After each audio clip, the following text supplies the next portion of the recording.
Welcome to ZBTR TV. The goal is to unearth and document the Zambian narrative in the best way possible. Catch us live every Saturday on Facebook and YouTube.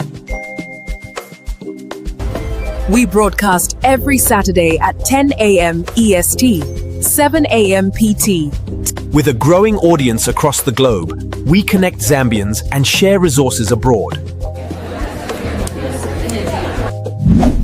Be part of our journey. Please don't forget to subscribe to our YouTube channel. With a growing audience across the globe, we connect Zambians and share resources abroad. The ZBTR TV show. Did you know? Less than 10% of our viewers are subscribed. Don't miss out. Be part of the commute. Mark your calendars. Every Saturday, 9 a.m. Central Standard Time and 10 a.m. Eastern Standard Time. Flow live.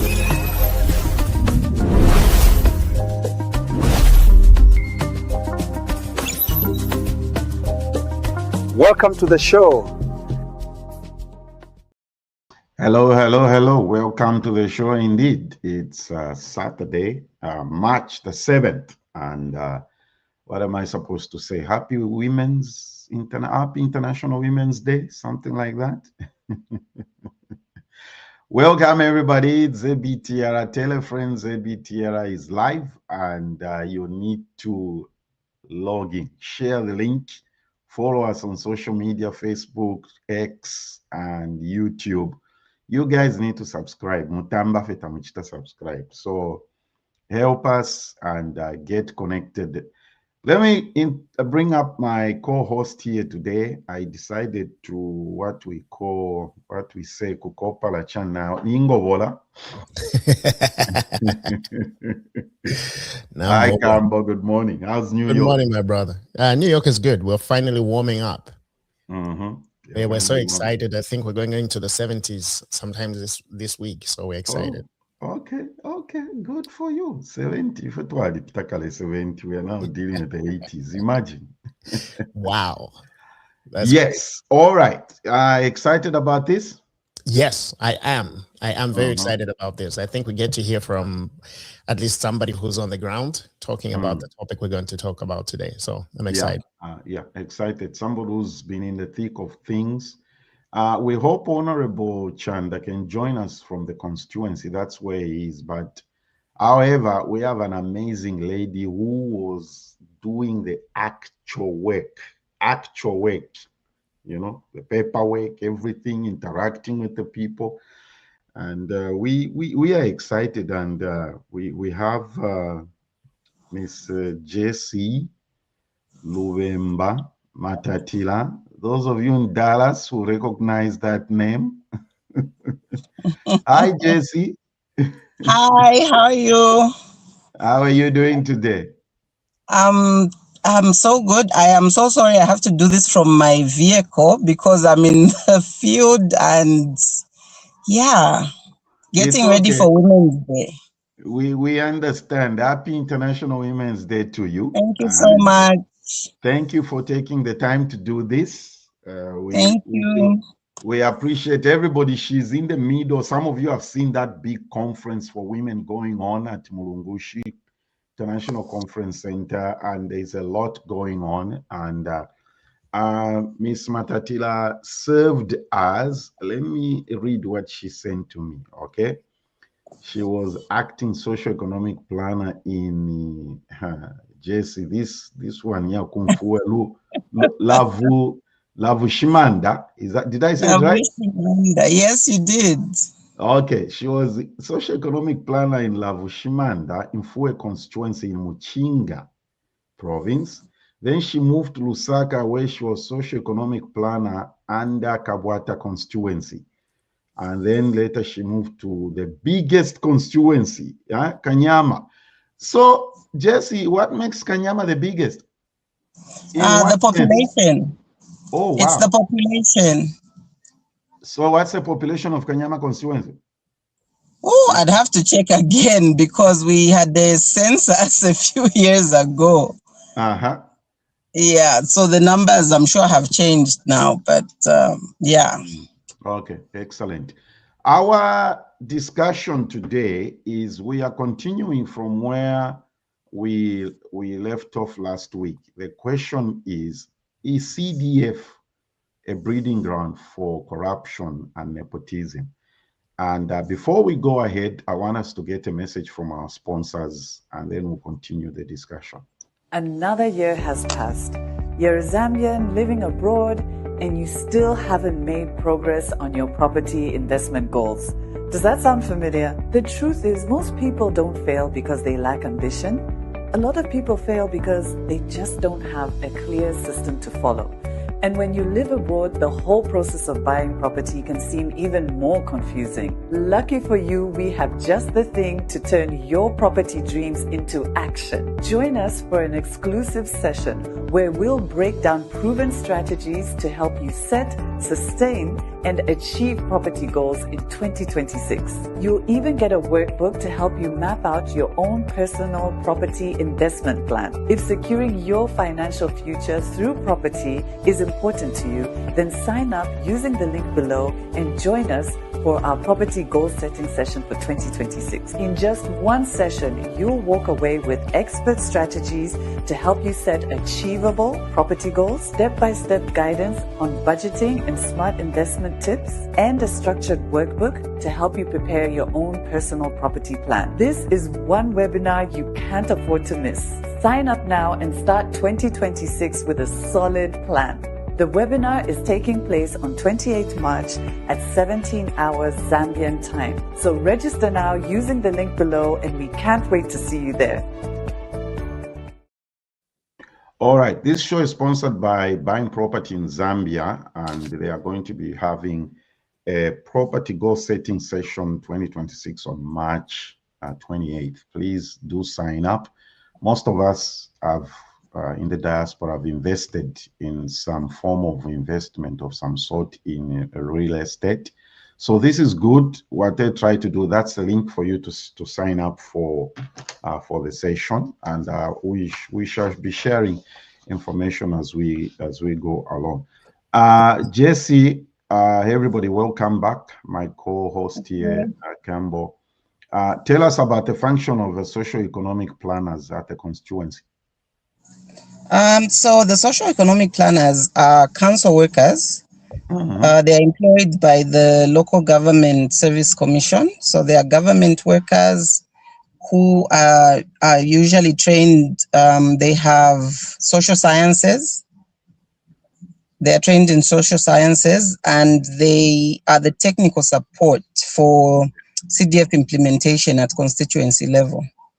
They are the secretariat. They do all the paperwork that needs to be approved by the local government. They also assist with appraisals, monitoring, the M&D, the monitoring and evaluation. They also report back to the council and subsequently the ministry. Okay, excellent. Cambo, you can jump in anytime here. Having worked in both rural and urban constituencies, can you please outline the key major differences and the challenges? I know that's a loaded question. No, so in my experience, in the rural areas, Lavshmanda, I'll use as an example, the emphasis, the focus was on basic infrastructure because there was none. So the CDF would actually go to a school, a clinic, let's build the 1x3 classroom blocks. They came from this. Oh, wow. Also water, reticulation, boreholes and roads. Meanwhile, in urban areas, because this infrastructure is already in place, the demand has been more on skills training, youth empowerment, entrepreneurship support, basically giving people a leg up where they want to do business, that sort of thing. Thanks. For the urban areas, you talk about skills training and entrepreneurial, support. What exactly are some of the programs specifically that are taking place? Maybe you can just give us some examples there. Oh, okay. So the rationale for the skills training by this government has been, instead of people crying for sorry, can I speak Bemba on here? Yeah. No. Yes, Oh, yes. okay. Any language. Any language. Okay. I have to find a way to emphasize some of these things, and I think I do it better when I speak. Panga sense kuma Zambians. You know what Yes. I'm saying? Zambians. Yeah. So it's been, the cry has been Boma Ilanganepo. So what the current government has been trying to do is to equip the youth, the women. The women, usually you find that they're already doing a business, but capital tabakwiti. And then the youth, it's been, I'm a youth, nalipushe school, and then I haven't done anything else after that. I've sat home for 3-4 years. So the rationale has been to equip people with skills, hands-on skills that can help them employ themselves and employ others and make money while they do that. So the skills they have to be vetted by TEVETA, the technical skills board that we use here. Okay. And it's limited to the hands-on type of courses, the carpentry, the tailoring, the hospitality, the food production, that sort of thing. So it's been completely it's one of those things that you can actually do monitoring and evaluation on and actually see that if because you can go around the constituencies and interview people who will tell you nalikele mumushi 5 years, nalikele mumushi 4 years, but when CDF skills came along, nalichitako hospitality, nasanga kone nchito papa mozi hotel. Okay. Or nalichita hospitality and food production, and I opened my own restaurant. Nice. So yes. Is there a connection? Because I think what some of the confusion is, what is the difference between, for example, funding that may come to an entrepreneur through CDF versus the Citizens Economic Empowerment Initiative, the CEEC? Is there a partnership there, or are they two separate, different entities?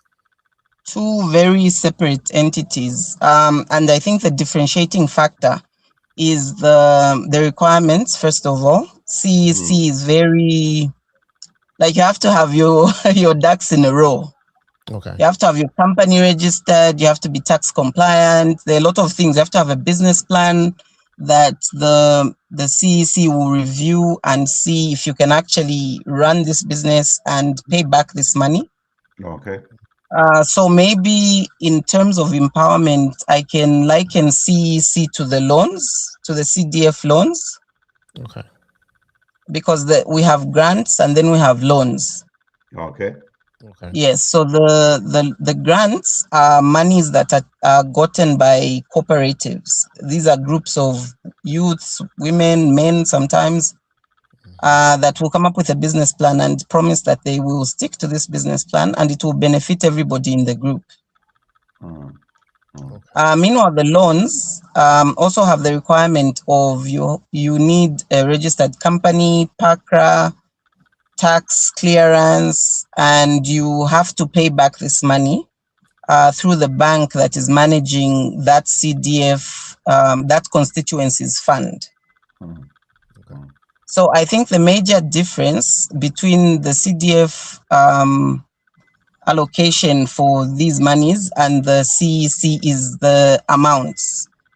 Okay. I think the CEC you can go into the millions. I'm not very sure how much it's supposed to be, but I think you can go up to $1 million or so. Okay. Meanwhile, the CDF loans, the maximum was 200 kwacha. Okay. 200 kwacha? 200,000, right? Sorry, 200,000 kwacha. Okay. Okay. You in your contribution you mentioned what's the word? An evaluator? Daveta? Did you say that? Is it Daveta? Teveta, yes. Daveta, yeah. Who is Daveta? How do they come into the picture? What do they do? Teveta is a regulation body for skills training centers. Zambian? So for skills, sorry? Zambian?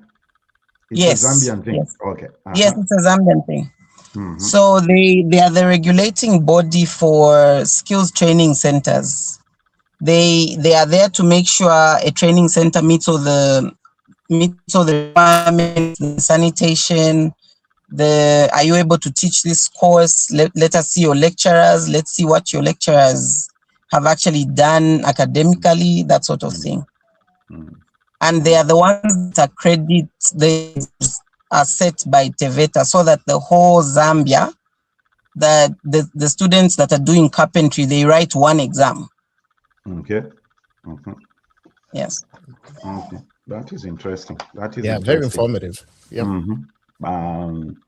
So here is the how is CDF implemented and managed? I know it's a very broad and open question, but having sat in that office as a socio-economic plan, I know you can navigate this. How is CDF implemented and how is it managed? Okay, so I can answer this from the technocrat point of view. CDF starts from the grassroots. It starts from the ground. It starts from where you live, because you have structures in place from as far down as your street. There are what we call the ward development committees. Okay. These are people this is like the popular man on the street who is able to articulate himself and represent us when the community hall meeting, that sort of thing. So the WDCs, they are a structure that they have a treasurer, they have a chairperson, they have a secretary, and they hold meetings. And these are elected officials. They're elected by you, the people that live in that area. Yes. So the WDCs will hold meetings with the people of the area. So in this case, we can use an example of a health center. If we say we're walking a very long distance to the nearest clinic, it means the WDC is supposed to write and submit as one of its projects for that year, because CDF is given annually. Yes. So they can say, for our 2026 project fund, we want a maternity wing, because we have a clinic, but Vanamayo, Papa, and everybody, they are walking a very long distance. So to the ake supernope but pangide maternity wing. And then that information is put on the forms, because there's CDF forms for different things. For different projects or different empowerment or different skills. So they're going to put minutes, they're going to attach minutes to this form and say we all sat, people are going to append their signatures and prove that they were there, I was part of this meeting, so we all decided, general consensus, that we want a maternity wing. And then the ward councillor, by the way, is part of this WDC. Okay. The ward councillor is an elected official as well. Most of them belong to different political parties. There are those that belong to the sitting government, there are those in opposition, but they all come together to agree on one thing. Then these projects, through the socio-economic planner, are brought forward to the CDF committee. The CDF committee is a group of people gotten from community, church, civil society, youth, and recently, I think maybe 3 years ago, they added a slot for persons living with disability, so that there's a representative that can talk on behalf of their peers because they know what they're going through. So then the CDF committee, to which the socio-economic planner is the secretariat, is going to present these projects from different wards, by the way. Like, I'll give you an example. Kanyama has 6 wards. So when we have a CDF committee meeting, we're going to have project proposals from 6 wards. So what determines which projects is given priority is maybe the distances. Like I said, you check geographically where is the nearest maternity wing, and then if you find there's nothing, you obviously try and give this ward what they need. So where technocrats are concerned, apart from the socio-economic planner, this example I'm giving you is for Lusaka City Council. I heard on your last program. Yes. I heard on your last program one of my panelists. Yes. One of your panelists gave some very inaccurate information where they were saying there's one quantity surveyor or one engineer for the whole of Lusaka. No, that's completely inaccurate. There's maybe a team of 3 engineers, a quantity surveyor, a roads person, that's roads and drainages. There's a civil engineer that is attached to each constituency in Lusaka. Lusaka has 7 constituencies. So each constituency will have a socio-economic planner. They will have a group of the technical guys. They will have procurement. They will have PR. They will have an accountant that keeps track of their account. They will have an accountant that keeps track of their account.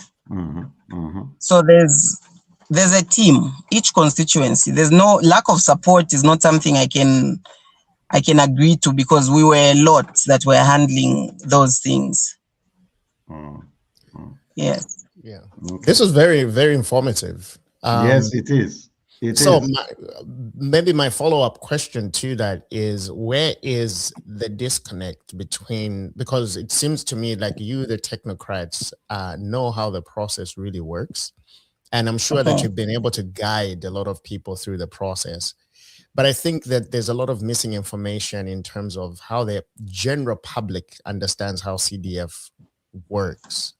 So what do you think, and I know maybe this might not be a question that the technocrats answer, but what would help you, the technocrats, really get this information out to people in terms of how CDF works? As technocrats, even the budget, the CDF budget itself, has money is meant for sensitization. Sensitization and education of the people in that particular constituency. I think it's gotten 20% that has been put aside for administrative costs. Okay.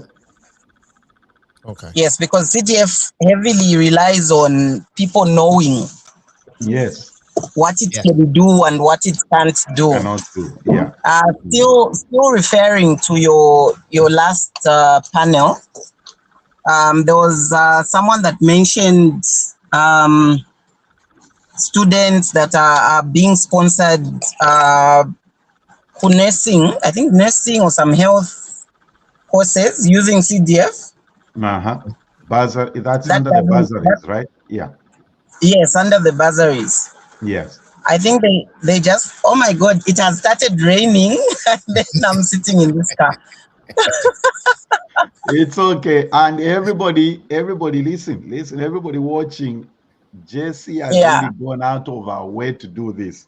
She's in the middle of the Women's International Conference, and there's a lot going on here for her to do this, and we greatly appreciate it. Okay. Yeah. As long now as it's raining, doesn't get affected. As long as the network. No, I can still hear you. The network is fine. Okay, continue. Go ahead. I was saying the CTF does not support what they call professional courses. Yes, because you can do nursing, but you still have to wait for the government to employ you. So I think they've sort of moved away from that because they're trying to get Zambians into entrepreneurship and self-employment. Okay. That makes sense, yeah. You see why I say we don't do propaganda here? You'll be fact-checked. It's great. We don't do propaganda here. You'll be fact-checked. And there's a comment that I want to post here. And everybody, good morning. This is a great day. Okay. Where is this going? Okay. But how do you put Tevita? How do you pronounce this? Teveta. Teveta. Okay. It's the former trade school. My father used to work at Lukasha and Livingstone Trades Training Institute. That's Clotilda. So I don't know. Never heard of this. I mean, okay. No, it used to be called something else.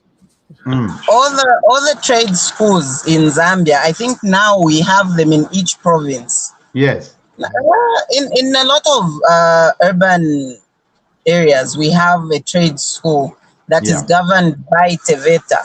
So everyone writes the exact same exam so that the standard is, yes. Yeah, I remember the trade schools. It's just, I think, the name that I wasn't I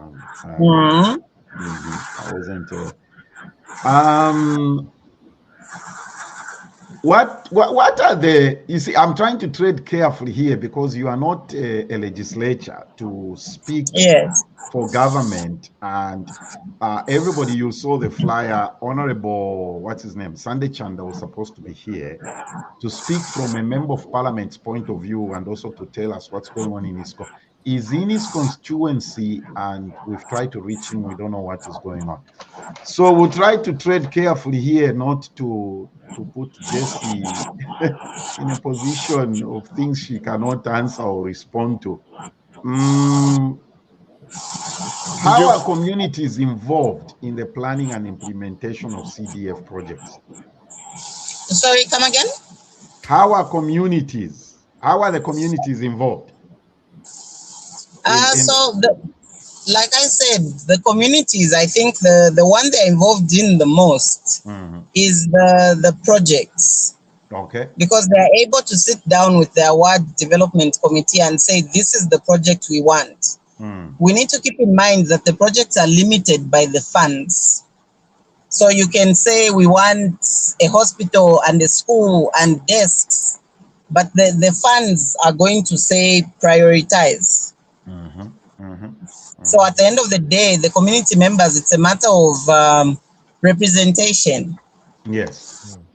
Yes, when there's the differently abled, they can talk about, you can make this place better for us in this way. When there's women, you can say you can make this better for us in this way.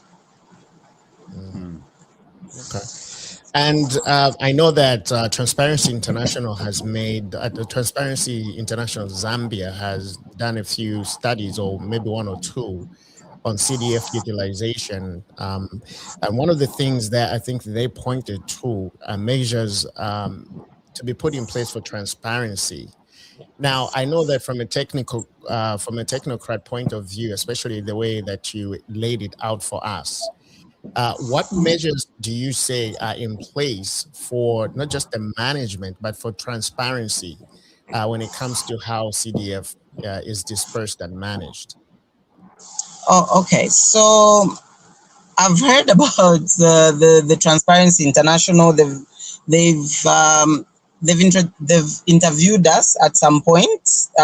They do their own questionnaire type interviews because they know as a civil servant we are not answerable to them, but we help with when they need information through our town clerks and our council secretaries. So transparency and accountability for the CDF. CDF has a very clear guideline. There's a 72-page document that is called the CDF guidelines. I think they were last reviewed in last year, 2025, I think. They are like the constitution. It's something that can be worked on, amendments made, we can add, we can subtract as time goes on in a bid to improve the CDF. So these guidelines, they use the normal financial procedures aya government. Okay. So CDF naena ila kupak, ila Parliamentary Accounts Committee, Public Accounts Committee, sorry. We are answerable. People that handle CDF are I think they are more answerable than others. True. Yes. No, and that is an important question to get some clarity on, because people, especially with social media, will just throw things out there without really understanding how the process actually works. And what measures are actually in place. It's one thing to talk about something doesn't exist versus what exists is not working. But if the mechanisms are in place and we don't just understand them, that is where we need that kind of information, Yeah, that's very true. That's very true. So, like I was saying, for the sake of transparency, CDF is under a microscope compared to these other government projects. I think we can equate CDF with cash for work. I don't know if you know about cash for work. That's a different topic. So they are subjected to audits, to monitoring visits, even these grants that are given to the women, the youth. They are monitored. It's the community counts it as free money because you don't have to pay it back. But we will go there as socio-economic planners with an auditor, an external auditor, to go and check. To check the project. Yes. You got this money to pigs. I need to come to your place and find these pigs. Yes. Interesting. Okay. Interesting. Can I do a follow up on that? Because go ahead. One of the things is utilization, right, of CDF funds. Yeah. So I think you have done a very good job of laying out what the process is. So help us understand how, and this is just a hypothetical, I think it was in 2024, if my memory serves me right, where the Minister of Finance, local government, actually put out a statement saying that we had CDF funds that were not utilized for that financial year. Why does that happen? Where you, the technocrats, have done your job, you've vetted the projects are already in progress, but there's still this underutilization of the funds. What are the bottlenecks? Okay, so in my experience, what makes it look like funds are not being utilized is that sometimes you have a situation where, like I said, CDF is disbursed annually. So you find that maybe sometimes the disbursement is a little bit late. Okay. So it catches up with the technocratic part of things, maybe on a little bit later. And then the people themselves, they play a role in the beneficiaries, for example, the loan beneficiaries. CDF is not given in cash. You have to open a bank account. It has to have a TPIN, the tax thing from ZRA. Yes. So sometimes you find that the beneficiaries, they take a little bit longer, especially in the rural areas, or maybe the places in Lusaka where there are low literacy levels, because they need help opening these accounts, and then money will be sitting in the account. And when auditors come, they will say, they'll just count the period from, we gave you this money this time. It's now this time, why hasn't this money gone? And then beneficiary opwadi, but takweta account monala weekend alam. Yeah, that's been one of the hurdles. The same goes for projects. There's the interim payment certificates. that we give to our contractors. But my engineer has to say, okay, this person has done this amount of work, so let's give him a part payment. So sometimes contractor ngatalemone kokuswangana ta poke mpia shala ikalamu account. Yes. That's true. That's very true. Yeah, that reminds me with the whole, it's off topic, but I think it speaks to this, like where the government said they had released money for farmers to be paid for maize, but because the farmers are outside of the banking system, they didn't have. Yes. So, okay, we understand. It makes sense. What I'm learning from everything you have said here, Jessy, is information. Like my friend here said, with social media, we tend to thrive on negativity, and the bad news or the negative news tends to sell and to thrive. That's why I'm beginning to tell everybody who comes on this platform, no propaganda here. I'm not going to do that, okay? Like I appreciated your feedback when you listened and watched last week's show. And the feedback that you gave to us, and I really appreciated that. And I was like, let's bring her on the show so that she really tells us how this works instead of us speculating to the shooting on aimless targets, without any accurate information. Especially this thing, Jessy, about, I was actually supposed to play a video clip here about a parliamentary, you said accounts committee, questioning the Minister of Finance why Indalama Shirewere, it's not being used in the constituencies. You see, they were questioning Honorable Msokotwane about that. And the funny thing about that, everybody watching, it's like the part that is flying on social media is just that part where the member of parliament asks the question. Hey, Indalama Shani, and everybody is flying on that. Okay. So, Jessy, what happens, like you said, an engineer goes and monitors, audits, looks at a project that qualified for CDF, and it completely falls apart. It doesn't take off, it doesn't work, or midway, it doesn't come through. How are things like that handled? Or they get a part payment and it gets abandoned. So legal, every council has a legal department. So this is the time when you cancel the project first, you cancel the contract, because that contract was signed by the council and the contractor. So first that has to be cancelled, and then even legal measures are taken most times where the contractor is asked to pay back this money because we gave you money to do something and you're not doing it. Yes, it's happened a lot. Even in Lusaka, it has happened a lot. One is given part payment even just for the delivery of desks, and then they fail to follow up on the issue of desks. Continue the issue of desks.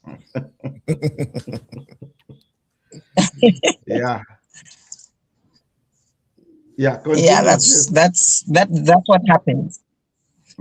What will happen is they will cancel the contract, and when you're found in the wrong, as a contractor, you're asked to pay back the money that you were given. Do people pay back? Becomes a court case and everything. Yes, people have been paying back. I'm not from legal, so at some point maybe I'll be asked to testify on behalf of the council or give a report, but for me to end there. Okay. What happens, Ukukumbali and everything else, some details, that's not your place. Yes. No, that's the legal thing now, but legal, but don't take everything. Okay. There's a lot here. Okay. We shall take a break from our sponsors and we'll come back and continue with our conversation. We shall read the comments from our people watching. And if there are any questions, please post your questions so that we ask Jessy to address them, if she's able to address them. Let's take a break. Another year has passed. You're a Zambian living abroad and you still haven't made progress on your property investment goals. Does that sound familiar? The truth is, most people don't fail because they lack ambition. A lot of people fail because they just don't have a clear system to follow. And when you live abroad, the whole process of buying property can seem even more confusing. Lucky for you, we have just the thing to turn your property dreams into action. Join us for an exclusive session where we'll break down proven strategies to help you set, sustain, and achieve property goals in 2026. You'll even get a workbook to help you map out your own personal property investment plan. If securing your financial future through property is important to you, then sign up using the link below and join us for our property goal setting session for 2026. In just one session, you'll walk away with expert strategies to help you set achievable property goals, step-by-step guidance on budgeting and smart investment tips, and a structured workbook to help you prepare your own personal property plan. This is one webinar you can't afford to miss. Sign up now and start 2026 with a solid plan.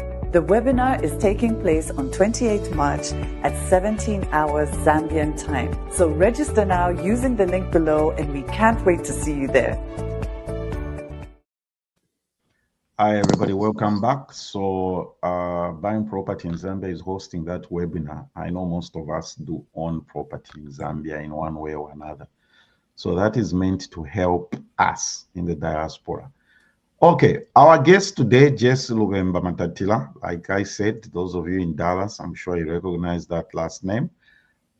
Jessy is is very accomplished in this field. She worked in 3 constituencies, all right? Kumfue, I can't pronounce that Greek name, that constituency.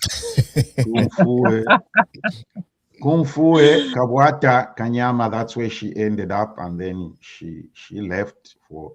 I don't know whether you're going to allow us to talk about what your next step is. We'll get there. We'll get there. Don't say anything. Don't say anything. And so that is what Jessy has worked. She's been on the ground. And like I tell everybody, it's like, you see, the more you look like you are smart, you just put smart people around you and they make you look good, okay? Mm-hmm. So, you see, Nelly watched the show and she's like, the last show we did last week, Campbell, and she's like, hey, you guys, you were trying to navigate the CDF thing. My sister's worked in the constituency and she knows how this thing works. Eh? All right, let's look at some comments here. I'll start from the bottom so that I'm able to show everything. Okay, Alan says, so with issues of bank accounts, related to accessing CDF, especially for those in the rural areas, is there a plan to help those who don't have access or the literacy to navigate the banking system? Thank you for that, Alan. So I myself, for one, have sat down and filled in forms for the application of a bank account, because when you have clients, these people are our clients. When you have clients that need that help, you step up and you do it for them. We can't do away with that, with the bank accounts, because that's the only way that the Auditor General's office can start from.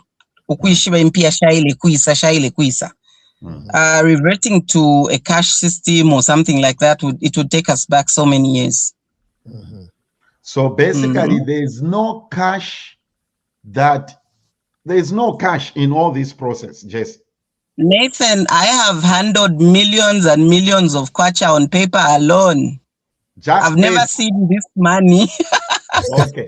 No, we need to make that clear, because there are some people who are going to say, oh, this one pocketed, this one pocketed. Exactly. We need to make it clear that there's no cash involved in CDF, all right? Completely none. Thank you, Mama. Thank you. And Zinat says, and misinformation as well thrives on this social media. Yeah, misinformation. This is my friend from Canada, Roger. 770 million in 2024. What about the lack of capacity where project evaluation takes forever? Ichi chisunguro Jawalemba Paichi. Champite. Nah, It's Fueva Group D.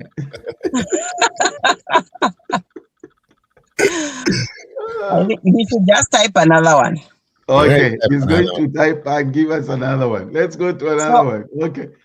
Before Nathan, sorry, before we move away from what Zenith wrote about misinformation. Yes. So I've worked in 2 governments. Okay, so when you say 2 governments, you mean UPND and PF?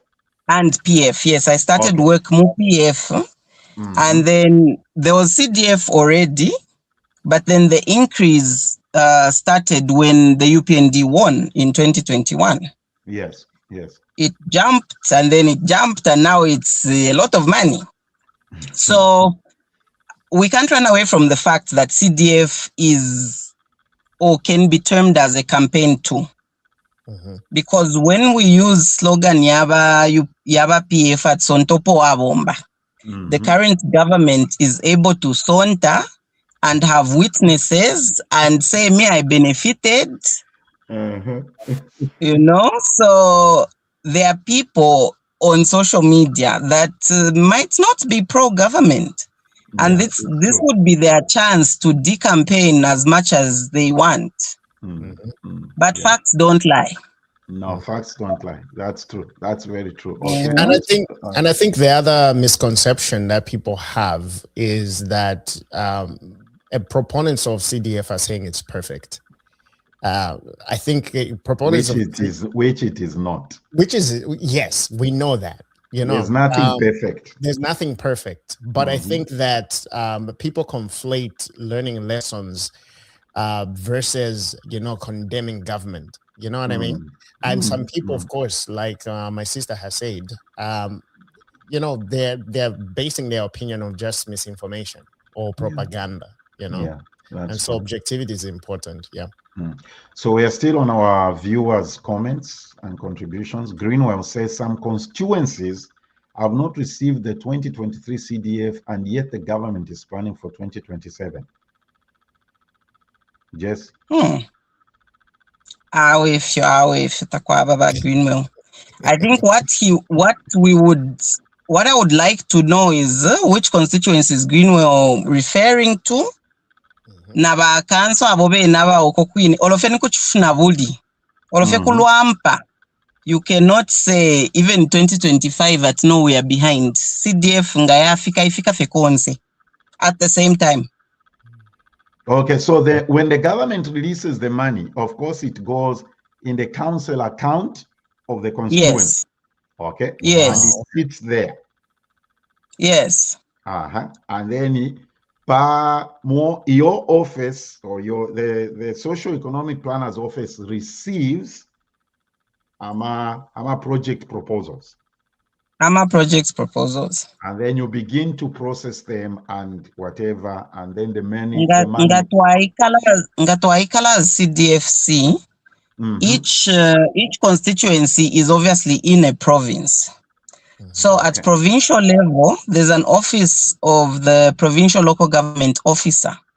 That is whom we seek approval from. So the socio-economic planner will attach these proposals to a letter saying indala mashida tukwete to achita budget to refer to tuchitemo ichine indala mashapa. And then the provincial local government officer is going to say, okay, yes, go ahead. Then that letter, we're going to write to the town clerk asking for permission to now release these monies from the account. We're going to say, okay, we need to pay this contractor. We need to pay.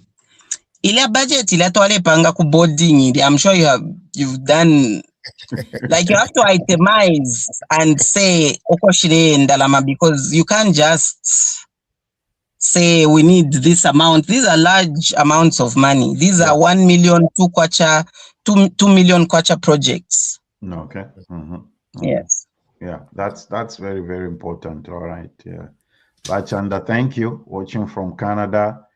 And a big shout out from your big sister. She says, hi, sis. Thanks for sharing the insights regarding what's happening. Oh, hi, sis. This is an eye opener. Yes, indeed, it's an eye opener. And that's what we like to do here. Share information and okay. Bella says, thanks. The guest has described a complicated process. How are the people responsible for CDF implement? This is a good one, Bella. How are the people responsible for CDF implementation being trained? Where is the gap with utilization? Okay, so apart from the orientation that takes place as a person handling CDF, you have to go through an orientation process where you get oriented on the 72-page guidelines I was telling you about. Okay, the CDF, what you call CDF constitution, so to speak. Yes. So you get acquainted with that. It's a whole workshop. Sometimes it's so big that sometimes they just cut the country into 4. They'll say, this province, come to Lusaka, we come and train you. Sometimes they'll follow you to your provincial centers, train you from there. And then, like I said, it's a document that is still being improved. It's a document that is still being worked on. So sometimes they'll do technical working groups. We're failing on this part, maybe grants.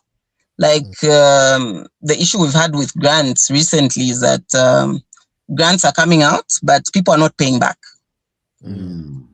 So there'll be those technical working groups. How can we improve this? How can we better the paying back situation? Do we involve the bank? All that. So AMA trainings, Yama CDF, Yama officers abachita handle CDF. They are literally never ending because there's always a new best practice that they've found. Okay. In procurement. So in other words, the process is always being evaluated and improved. Yes. Okay. And that is all departments. I'm talking the engineers, the public relations, the socio-economic planners, the accountants, everybody. Okay. That's good. Okay. And maybe the other, and I know this is a broad question, but maybe in your experience, like what are some of the challenges you have seen grant recipients or loan recipients having in paying back the loans and grants? I think most of the time it's been the capacity building, so to say, because the person has the constitutional right to go and alembesha company kupakra. I want to do this business in the business plan. If your fiance the bank approves, and this is the bank approves these things. As socio-economic planners, we don't sit down and say abatwala bapela loan.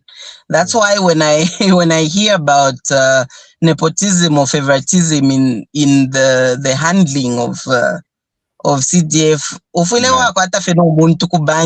have your person at the bank as well, because me I'll approve you, but when it goes to the bank and your project is not, the bank checks and it's not viable, it's not something that can pay back this money in a period of 3 years, then she happen. Yeah. Okay. All right. Susan. Hi, Susan. Good morning. Watching.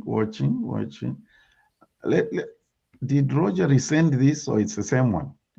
In 2024, I think he has rephrased the question. In 2024, 770 million kwacha went unspent. Could this be due to lack of capacity where project evaluations take far too long? Oh, okay. This question sounds better. Yeah, 770 million. But I think not cheaper. Not cheap. It's beyond me. I like that. I can speak. I like that, right? Yeah, I'm Sokotwane. Yeah, boss from Sokotwane. I can't see. This is a lot of money. Yes. Chairman, we need to find the Chanda, Chairman, Clotilde, Uncle Gregory. We need to find a way to bring home Sokotwane here to answer this question. Yeah, that would be best. But Chilufya says, can the banks and government coordinate to employ representatives who will specifically be employed to help our people to create these accounts? In fact, one of my questions, I don't know why it's not on my list, if paper or wing. That's why my wife keeps throwing my papers all away. Too many papers, this talk show. To Chanda's question by Jessy, about helping people to create these accounts. Is there something in place to help people write project proposals?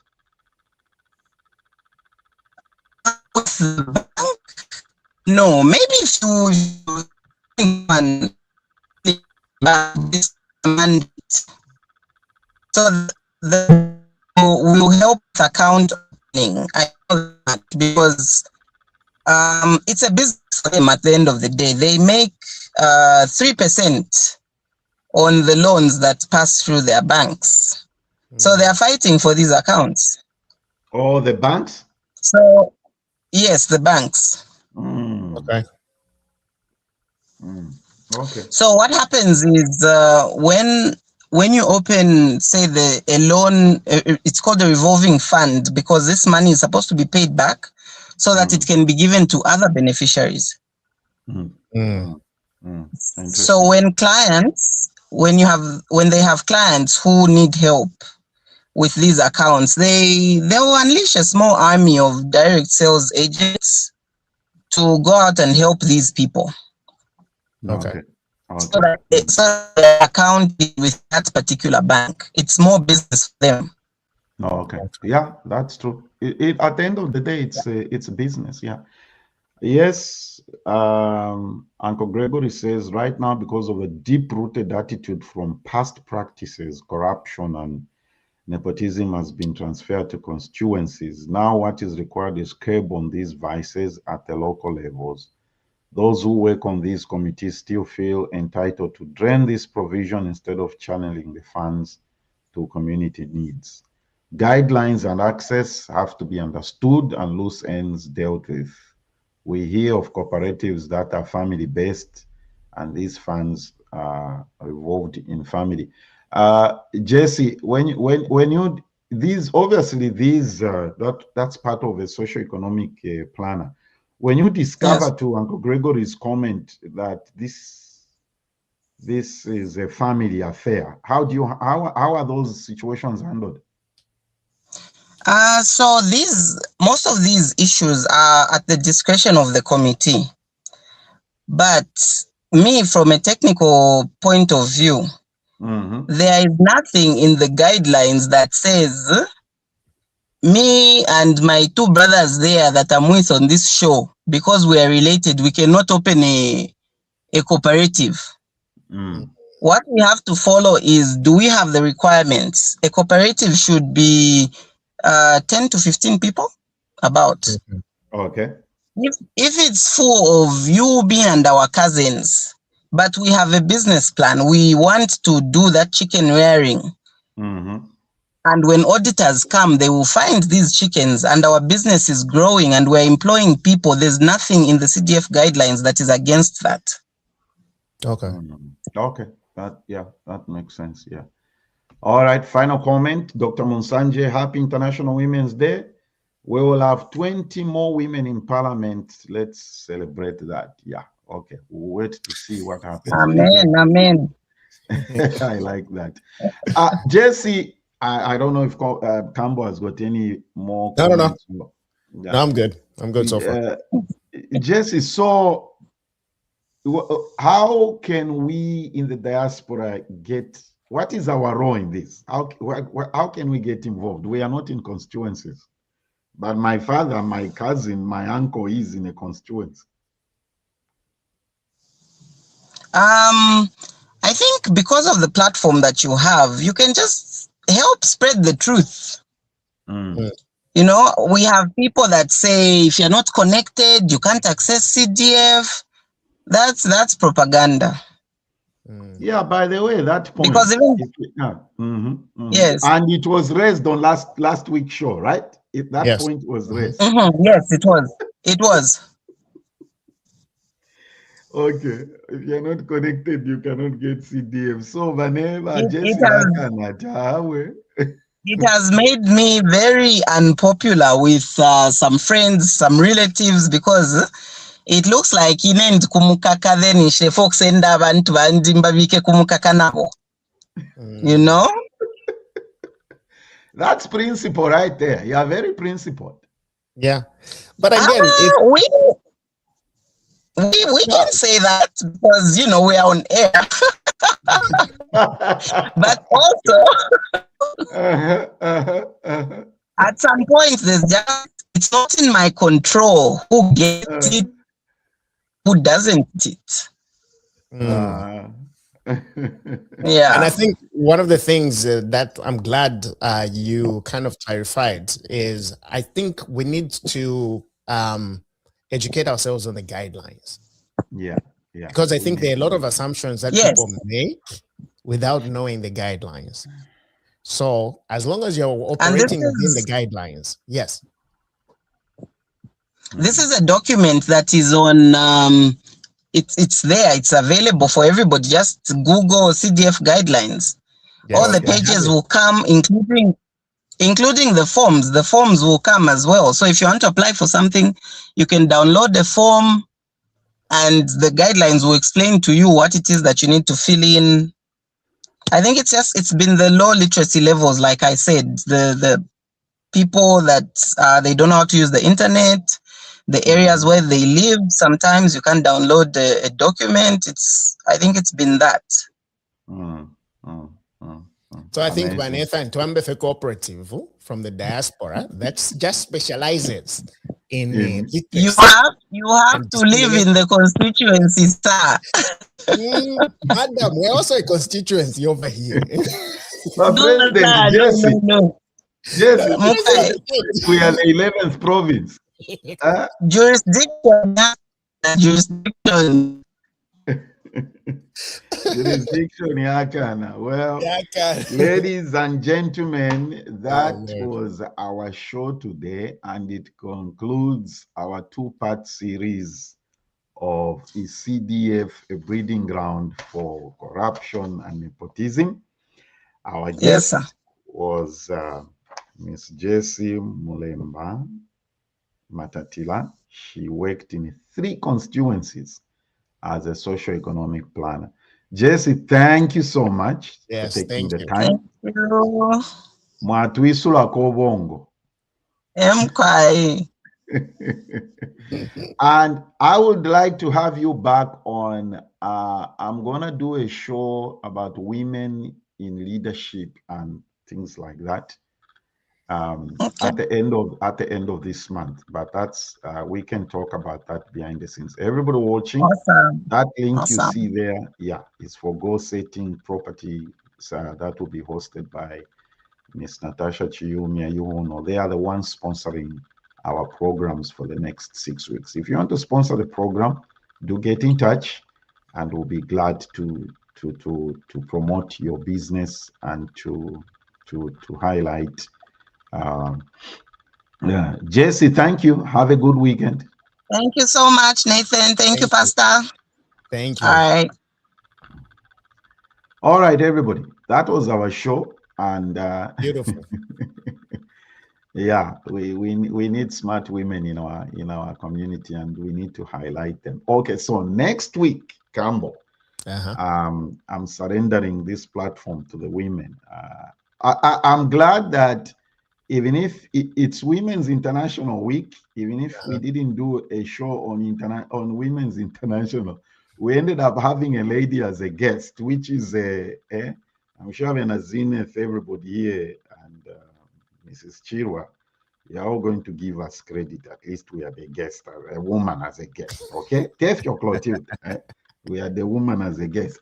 However, next week I'm surrendering this to the women. They're going to do a special women's show. Okay. Nice. So I'll be the chola boy in the background, just doing the technical stuff.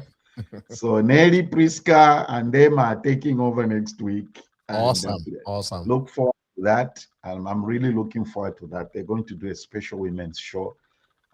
Look out for the flyer and what they are going to talk about. So before we go, your thoughts, my friend? No, very, very informative and very objective. And there's a lot that, if anybody was paying attention, I think you learn a lot.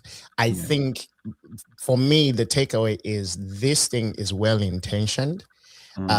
It has been thought through. Yes, there are gaps that need to be filled, but I think we Zambians have a tendency of wanting something to be perfect right out the gate. I think that our role now is just informing people, knowing the CDF inside and out ourselves, and informing people in terms of how they can take advantage of this and utilize it. This was very, very informative. Yeah, it was excellent. She's done a good job. Yes. And that's basically, we've always had this objective, 18, 17, 18, 19 years of doing this. Guys, I'm not going to get tired of seeing this. If you are looking for propaganda, platforms, there are propaganda. Here it's information and education, dealing with things, real life issues. Okay, that's what we do here. All right, we do not thrive on propaganda and negative stuff. Thank you, and we'll see you next weekend. And the ladies are taking over the show. And happy International Women's Week. Okay, bye. Zambia Blog Talk Radio.